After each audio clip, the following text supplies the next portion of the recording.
नमस्कार, भारत माता की जय, वंदे मातरम। एक बार फिर से आपका स्वागत है आपके अपने इस प्यारे से यूट्यूब चैनल में। साथियों, आज मैं फिर से टॉप 20 क्वेश्चंस लेके आया हूँ। आप अपने आप को चेक करिएगा कि 20 में से कितने के आपके सही आंसर होते हैं।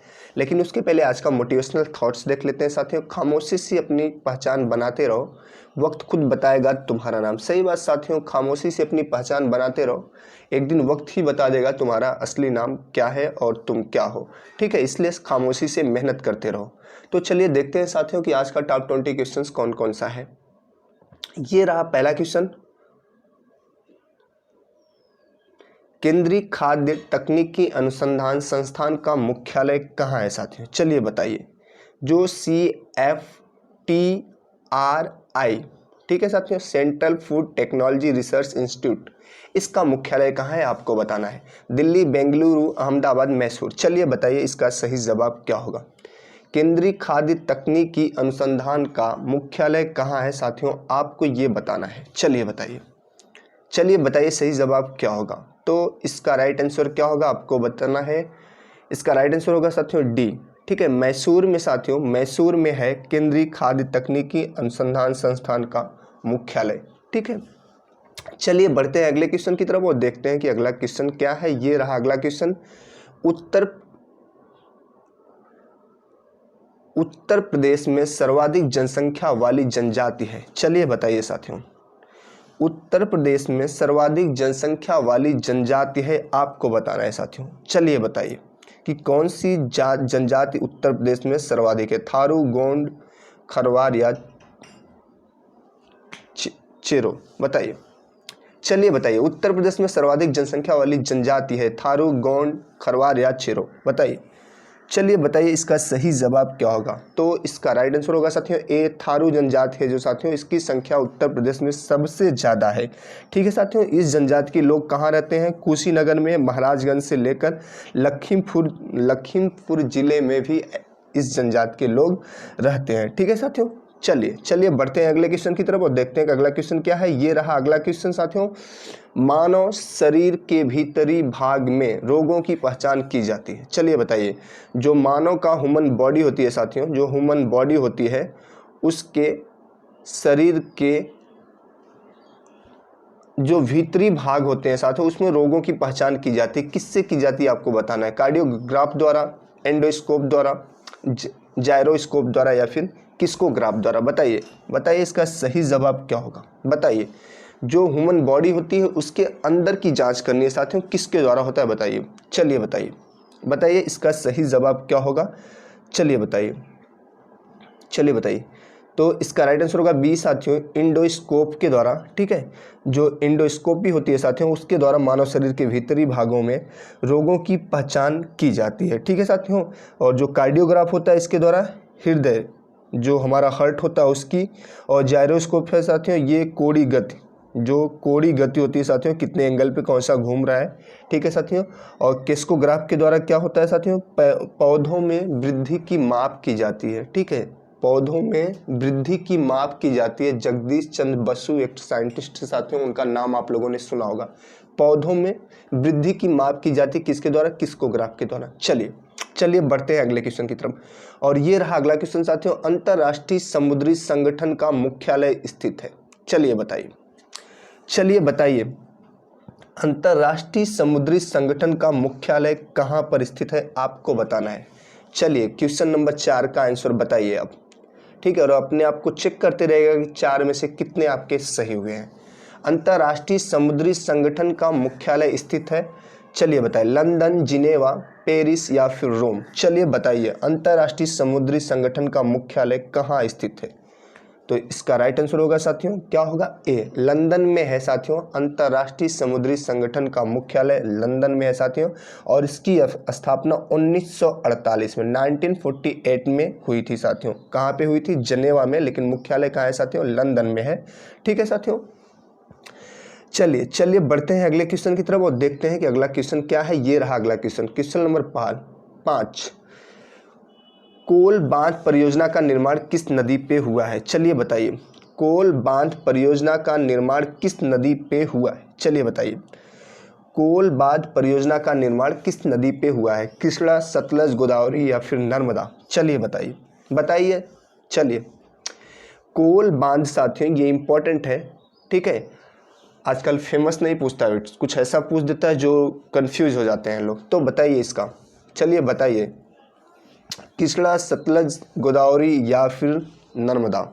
चलिए बताइए, चलिए बताइए इसका राइट आंसर क्या होगा। तो इसका राइट आंसर होगा साथियों बी, सतलज रिवर पे कोल बांध है साथियों, और यहीं पे एक भाखड़ा डैम भी है सतलज पे, ठीक है।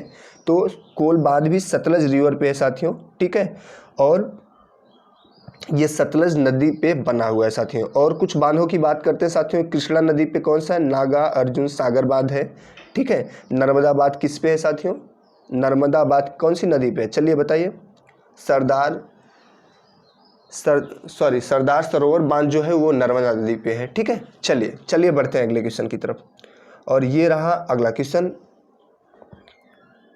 सीमेंट उद्योग में किसका प्रयोग बड़ी मात्रा में किया जाता है? चलिए बताइए, आपको बताना है सीमेंट उद्योग में, क्वेश्चन थोड़ा सावधानी से, कि सीमेंट उद्योग में किसका प्रयोग बड़ी मात्रा में किया जाता है, ज़्यादा मात्रा में किया जाता है? किसका? जिप्सम का, चूना पत्थर का, कोयला का या फिर मृतिका का? बताइए, चलिए बताइए। मृतिका मीन्स मिट्टी, ठीक है। बताइए आप, सीमेंट उपयोग में किसका प्रयोग बड़ी मात्रा में किया जाता है, ये आपको बताना है। चलिए बताइए, बताइए इसका सही जवाब क्या होगा। बड़ी मात्रा में किसका उपयोग किया जाता है, बोलिए, चलिए बताइए।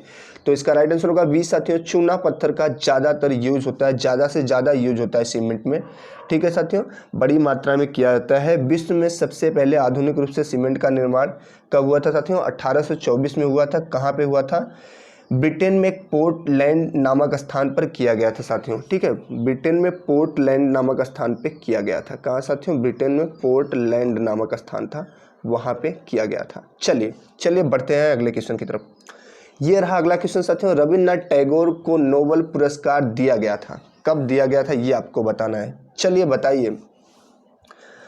बताइए। राघव, अंजलि, उमाकांत, रोहित, बहुत सारे लोग लाइव हैं, बताइए। चलिए बताइए इसका राइट आंसर क्या होगा। रविन्द्रनाथ टैगोर को नोबेल पुरस्कार दिया गया था, कब दिया गया? चलिए बताइए कब दिया गया था। तो इसका राइट आंसर क्या होगा साथियों? ए होगा, ठीक है। सबसे पहले भारतीयों में इनको ही नोबेल प्राइज़ दिया गया था, कब? 1913 में, ठीक है साथियों। किसके लिए दिया गया था साथियों? जो गीतांजलि इनकी रचना थी साथियों, सर्वश्रेष्ठ कृति थी, उसी के लिए इनको मिला था साथियों, 1913 में नोबेल प्राइज़ मिला था। और एक इनका उपन्यास है साथियों, गोरा, ठीक है साथियों, गोरा, ये भी पूछता है, इसको याद रखना। गोरा भी इनका उपन्यास है। गीतांजलि क्या था साथियों? काव्य संग्रह था। गीतांजलि अगर पूछेगा क्या है साथियों, तो वो काव्य संग्रह है, ठीक है। चलिए बढ़ते हैं अगले क्वेश्चन की तरफ और देखते हैं अगला क्वेश्चन क्या है। ये रहा अगला क्वेश्चन। बापू माई मदर, ठीक है, शीर्षक में स्मरण किसने लिखा है? चलिए, बाबू माई मदर शीर्षक से स्मरण किसने लिखा है, आपको बताना है साथियों। चलिए बताइए। बी आर नंदा, राजकुमारी, अमृत कौर, महादेवी देसाई, मधुबेन? चलिए, मनुबेन क्या होगा इसका राइट आंसर, आपको बताना है साथियों। चलिए, बापू माई मदर शीर्षक से स्मरण किसने लिखा है, इंपॉर्टेंट क्वेश्चन है साथियों, और मैं बहुत सेलेक्टेड क्वेश्चन लेता हूं साथियों, और ताकि आपको अच्छे क्वेश्चंस का सामना करना पड़े और अच्छे से आप आंसर दे पाए। चलिए, बी आर नंदा, राजकुमारी, अमृत कौर, महादेवी देसाई या मनुबेन, कौन है, बताइए इसका राइट आंसर। तो इसका राइट आंसर होगा साथियों डी, ठीक है, डी होगा साथियों। बापू माई मदर शीर्षक कौन लिखा है? कुमारी मनुबेन गांधी ने लिखा था, ठीक है साथियों। चलिए बढ़ते हैं अगले क्वेश्चन की तरफ। और ये रहा अगला क्वेश्चन। दिल्ली पर राज करने वाली प्रथम महिला शासिका? चलिए बताइए, दिल्ली पर राज करने वाली प्रथम महिला शासिका बताना है साथियों आपको। चांद बीबी, रजिया सुल्तान, जीजाबाई या बेगम हजरत महल? चलिए बताइए इसका सही जवाब क्या होगा। चलिए बताइए इसका सही जवाब क्या होगा। तो इसका राइट आंसर होगा बी साथियों, रजिया सुल्तान। ये दिल्ली पर राज करने वाली प्रथम महिला शासिका थी साथियों।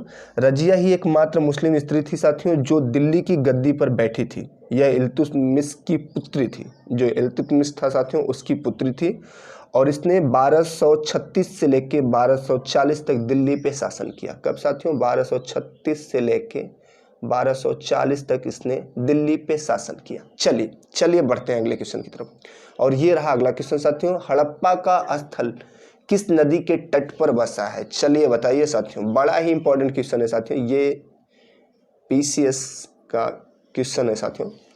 हड़प्पा का स्थल किस नदी के तट पर अवस्थित है? चलिए बताइए आपको। सरस्वती, सिंधु, ब्यास, रावी। चलिए बताइए इसका राइट आंसर क्या होगा? सरस्वती, सिंधु, ब्यास, रावी। बताइए हड़प्पा जो सिंधु घाटी का एक स्थल था साथियों, वो किस नदी के किनारे पे अवस्थित है? चलिए बताइए। सरस्वती, सिंधु, ब्यास, रावी, तो इसका राइट आंसर होगा साथियों रावी, डी। हड़प्पा साथियों रावी पे था, ठीक है।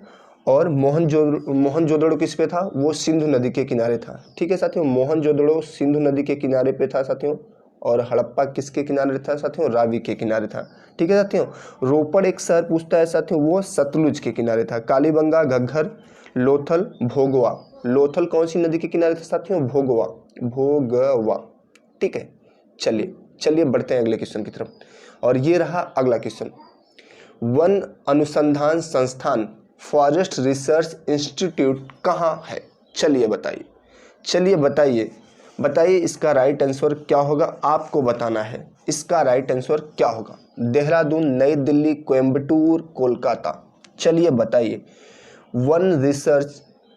फॉरेस्ट रिसर्च इंस्टीट्यूट कहाँ है? वन अनुसंधान संस्थान कहाँ है? चलिए बताइए। बड़ा ही इंपॉर्टेंट क्वेश्चन है साथियों, ठीक है। इसको शॉर्ट में क्या बोलते हैं? FRI, ठीक है। फॉरेस्ट रिसर्च इंस्टीट्यूट कहाँ पे है इसका मुख्यालय? चलिए बताइए। तो इसका राइट आंसर होगा साथियों ए, देहरादून में है, ठीक है। देहरादून में है साथियों, उत्तराखंड के देहरादून में है वन अनुसंधान संस्थान अवस्थित है साथियों, ठीक है। और ये बड़ा ही इंपॉर्टेंट है।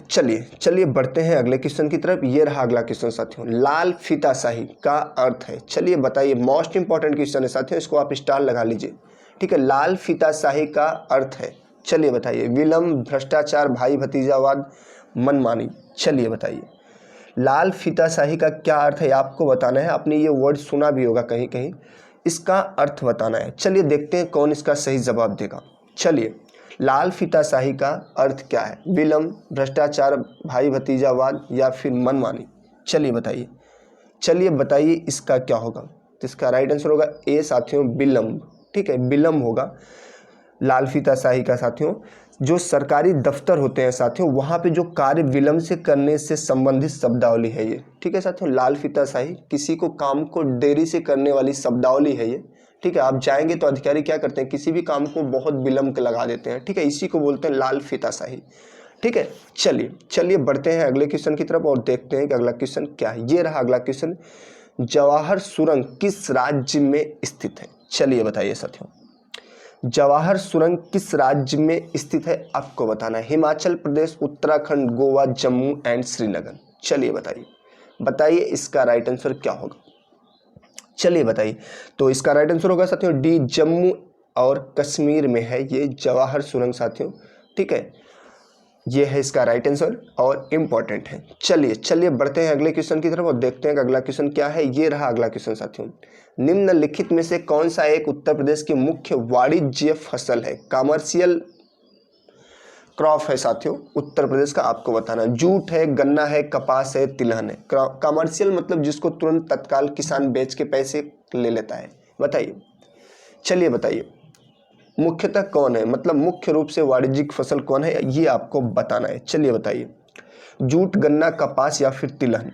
क्या होगा इसका राइट आंसर, आपको बताना है। तो इसका राइट आंसर क्या होगा साथियों? बी, गन्ना है, ठीक है। क्या है साथियों? गन्ना, शुगर केन, जिसको शुगर केन बोलते हैं इंग्लिश में। गन्ना है उत्तर प्रदेश की मुख्य वाणिज्यिक फसल है, कमर्शियल क्रॉप है साथियों, ठीक है। उत्तर प्रदेश में गेहूं, जौ, गन्ना, आलू तथा मसूर के उत्पादन में देश में प्रथम स्थान है साथियों।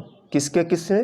गेहूं, जौ, गन्ना, आलू तथा मसूर के उत्पादन में देश में प्रथम स्थान पे है हमारा यूपी, ठीक है साथियों। चलिए बढ़ते हैं अगले क्वेश्चन की तरफ और ये रहा अगला क्वेश्चन, उत्तर प्रदेश में खादी ग्रामोद्योग बोर्ड की स्थापना किस वर्ष हुई थी? चलिए बताइए साथियों। खादी, जो खादी कपड़े पहनते हैं साथियों, इसकी बोर्ड जो हुआ था, इसका जो बोर्ड है उत्तर प्रदेश खादी ग्रामोद्योग बोर्ड, इसकी स्थापना कब हुई थी आपको बताना है। मोस्ट इंपॉर्टेंट क्वेश्चन है साथियों, ये पीसीएस का है। फिर से एक क्वेश्चन आ गया साथियों उसका, 1950 में, 1960 में, 1965 में या फिर 1970 में। चलिए बताइए इसका राइट आंसर क्या होगा, चलिए बताइए। तो इसका राइट आंसर होगा साथियों बी होगा, 1960 में इसकी स्थापना की गई थी। ठीक है साथियों, 1960 में इसकी स्थापना की गई थी। उत्तर प्रदेश खादी ग्रामोद्योग बोर्ड की स्थापना 1960 में की गई थी। ठीक है साथियों। कहते हैं साथियों, मायूस ना हो, अपने इरादे न बदल, तकदीर किसी वक्त बदल सकती है। साथियों कोई भी परेशानी रहे लेकिन अपने इरादे मत बदलना, तकदीर बदलने में समय नहीं लगती है। ठीक है, चलो चलिए स्टार्ट करते हैं, देखते हैं अगला क्वेश्चन साथियों। ये रहा अगला क्वेश्चन, फाइलेरिया रोग किससे उत्पन्न होता है? चलिए बताइए, फाइलेरिया रोग जो होता है साथियों, वो किससे उत्पन्न होता है? चलिए बताइए किससे उत्पन्न होता है, आपको बताना है साथियों। फाइलेरिया रोग, ठीक है, कृमि, फफूंद, जीवाणु या फिर प्रोटोजोआ। चलिए बताइए, जो फाइलेरिया रोग होता है साथियों, किससे उत्पन्न होता है? ठीक है, चलिए बताइए, चलिए बताइए, कृमि, फफूंद, जीवाणु या फिर प्रोटोजोआ से। तो इसका राइट आंसर होगा, इसका राइट आंसर क्या होगा साथियों? ए, कृमि से। ठीक है साथियों, क्या होगा? कृमि से। एक परजीवी है साथियों, और जो धागे के समान दिखता है। ठीक है, धागा जैसे होता है साथियों, उसके समान दिखता है, और इसी से क्या होता है साथियों, ये फाइलेरिया रोग होता है। ठीक है साथियों, और ये जो रोग होता है साथियों, ये जो मौसम, जहाँ का मौसम जो होता है साथियों, उष्ण कटिबंधीय क्षेत्रों में ये पाया जाता है साथियों। जहाँ पे थोड़ी सी गर्मी पड़ती है, वहाँ पे ये रोग ज़्यादातर होते हैं। ठीक है, चलिए बढ़ते हैं अगले क्वेश्चन की तरफ और देखते हैं कि अगला क्वेश्चन क्या है साथियों। ये रहा अगला क्वेश्चन साथियों, ब्लैक होल संबंधी प्रश्न सूचना प्रस्तुत की थी। ब्लैक होल का नाम आप लोगों ने सुना होगा साथियों, इस घटना के बारे में सुना होगा, और ये किसने इसकी सूचना प्रस्तुति की थी? यस चंद्रशेखर, टाइपिंग मिस्टेक है साथियों, यस चंद्रशेखर द्वारा, हरमन बांडी द्वारा, रदरफोर्ड द्वारा, कोपरनिकस द्वारा। चलिए बताइए इसका राइट आंसर क्या होगा। इसका राइट आंसर क्या होगा आपको बताना है साथियों। ब्लैक होल संबंधी सूचना प्रस्तुत की थी, किसने की थी, इसको आपको बताना है। चलिए बताइए, तो इसका राइट आंसर होगा साथियों ए, चंद्रशेखर। ठीक है साथियों, जो चंद्रशेखर थे साथियों, हमारे देश के एक साइंटिस्ट थे साथियों, सुब्रमण्यम चंद्रशेखर, जिसको यस चंद्रशेखर भी बोलते हैं साथियों, ये थे।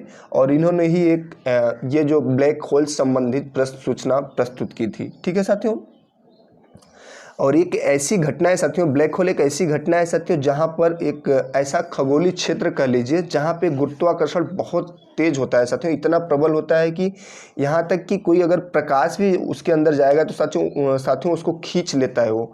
ठीक है साथियों, और इसी के ऊपर किसने बताया था? यस चंद्रशेखर ने प्रस्तुत किया था साथियों, ये ब्लैक होल संबंधित सूचना। ठीक है, इंपॉर्टेंट है साथियों ये। ठीक है, चलिए बढ़ते हैं अगले क्वेश्चन की तरफ।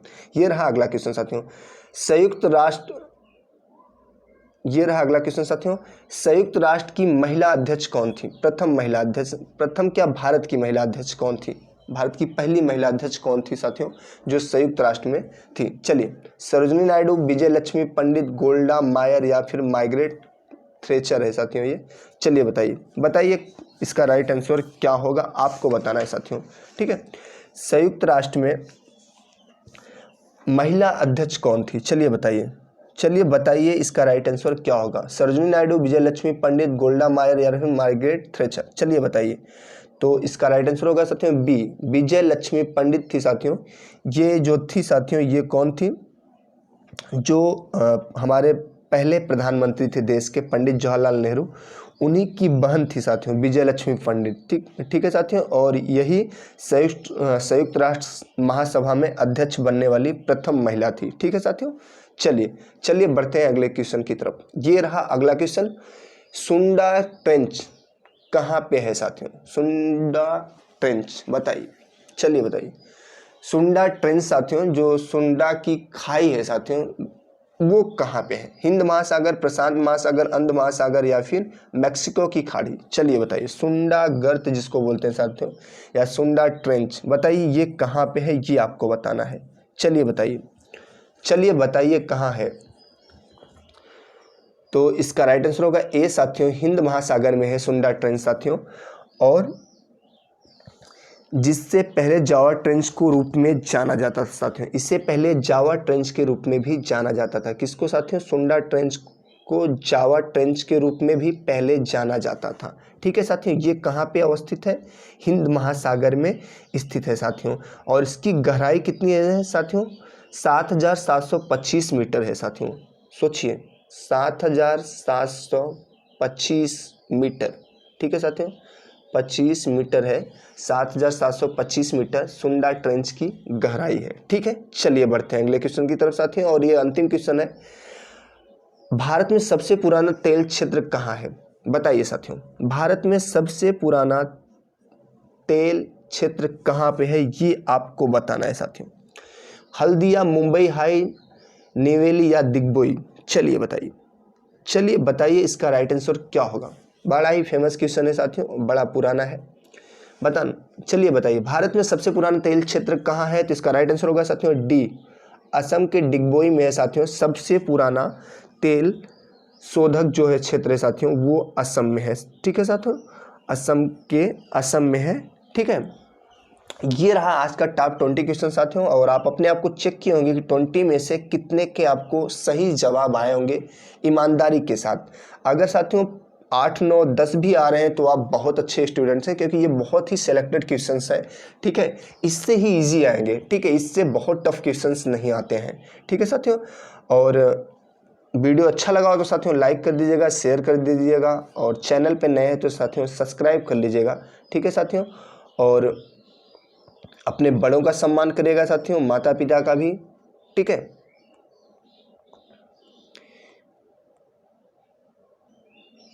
चलिए, भारत माता की जय, वंदे मातरम एंड जय हिंद साथियों।